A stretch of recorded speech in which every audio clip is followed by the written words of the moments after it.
Hello my friends, this is Regular Slasher and thank you for watching my videos as usual.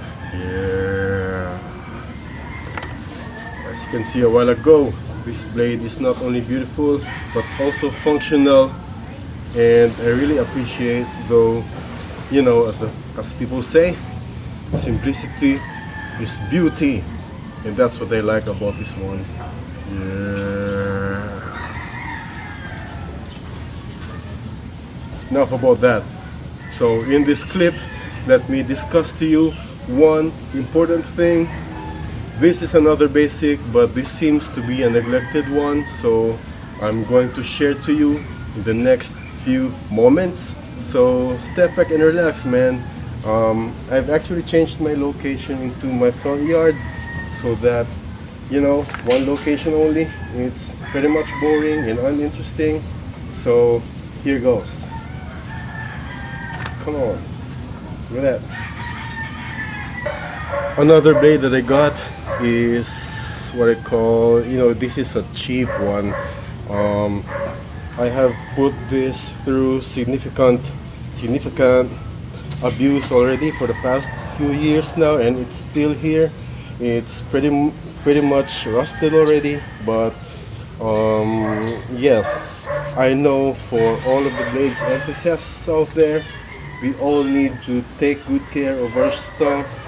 We need to take good care of all of our shit, so otherwise it doesn't, it really gets back to us one of a few years time. This is why we need just to take care of ourselves as well as our own shit, so that, you know, returns of investments may come in handy. So in this particular sword that I got, this is been with me for about 5 to 6 years now, and I have put this through a lot of abuse, and overall it still stands.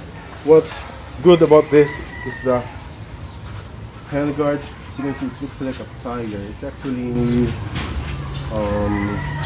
of, I don't know, steel or brass, but it doesn't matter anyway. What I'm attracted to is the pattern.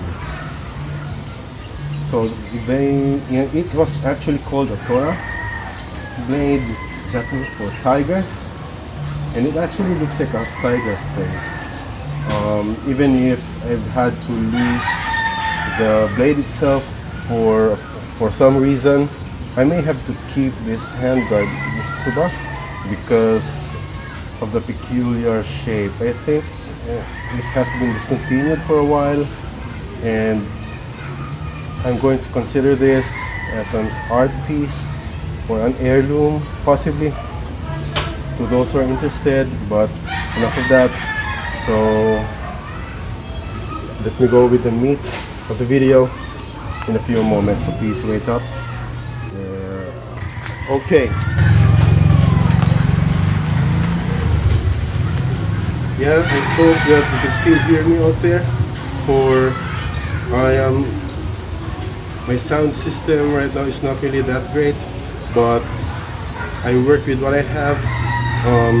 As in any other hobbyists out there, you just need to work with what you have, instead of just spending lots of money for your shit that you don't really use quite often. As in any other aspects of, you know, life. Yeah, it's going to start sounding corny, but I don't give a shit. But hey, life goes on. Before I get out of hand, let's just put this to a little test, see how it performs.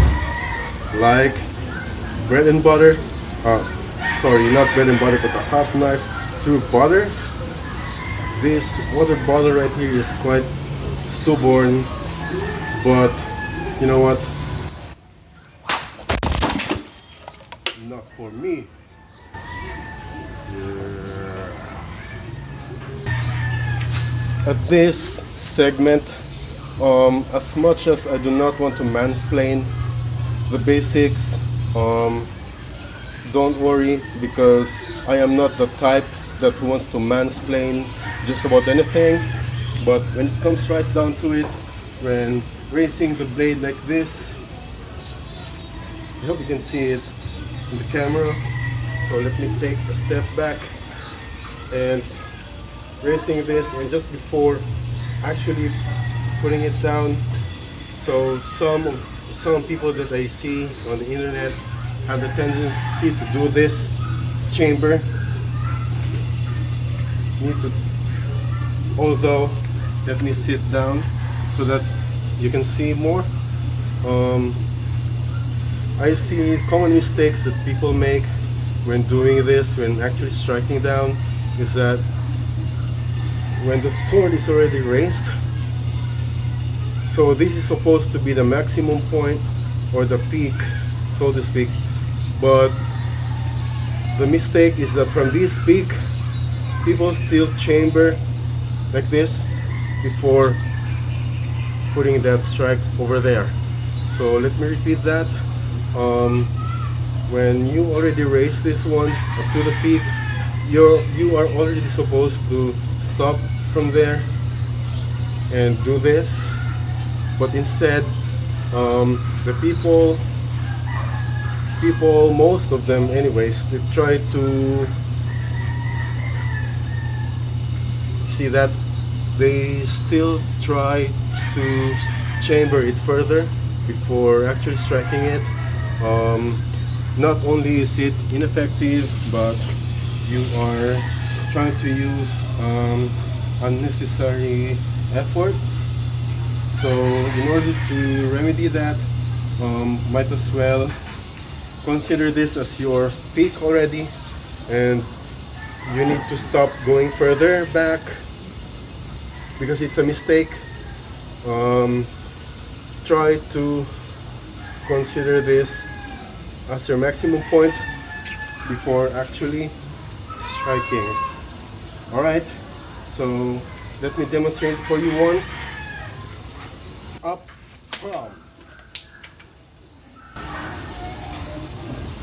And then actually try to manifest Zanshin.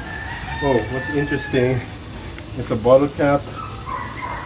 Let me see that a while. Look. Sorry. See that? I felt like a child, but yeah. I missed. Yeah, but that's not the point. So let me put it back awkwardly, but come on. This will take some time. Yeah.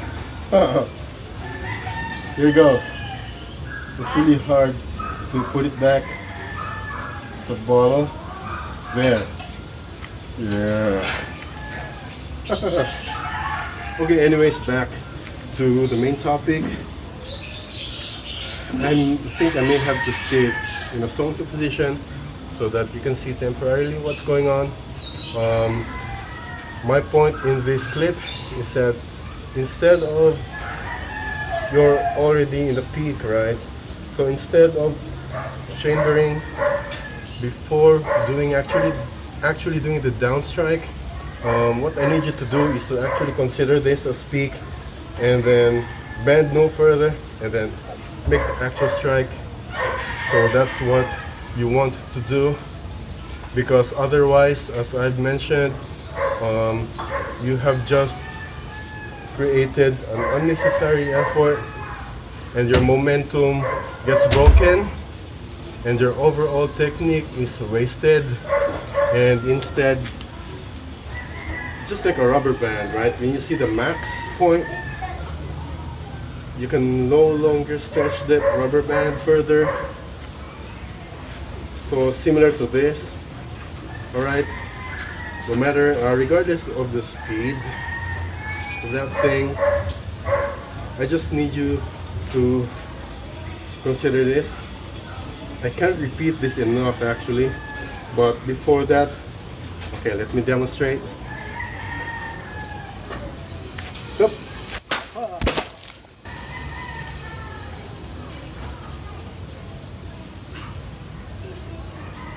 One bonus though is that you need to show your zanshin.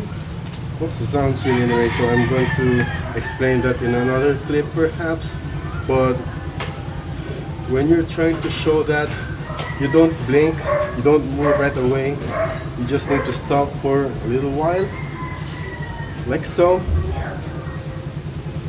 in order to anticipate how many more will be coming, and that whenever they try to come at you, they feel hesitant. And for some reason I couldn't explain this to you in an instant, but in a visceral manner they just feel hesitant to come at you anyway. That's it. Yeah, look at this. I consider this an honest mistake, but I felt like laughing at myself for making a mistake like this.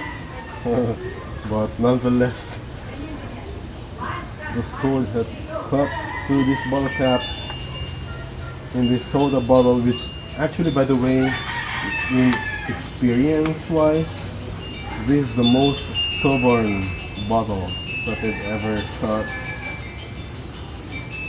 And admittedly, if I had access to tatami mats, I would have done this thing with the tatami mats, but I just don't have access to that unless if I go back to Japan once more.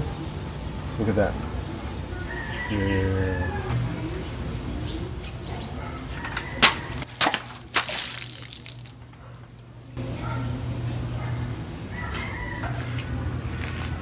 That's it, my friends. And if you like what you just saw, don't forget to like, comment, and subscribe to my channel if you haven't already. And especially if you click the notification bell, you'll be the very first person to know that I have uploaded another video that contains new information that could possibly help you in the future. Yeah. This is Regular Slasher signing off. Thank you. Much love. And どうもありがとうございました。And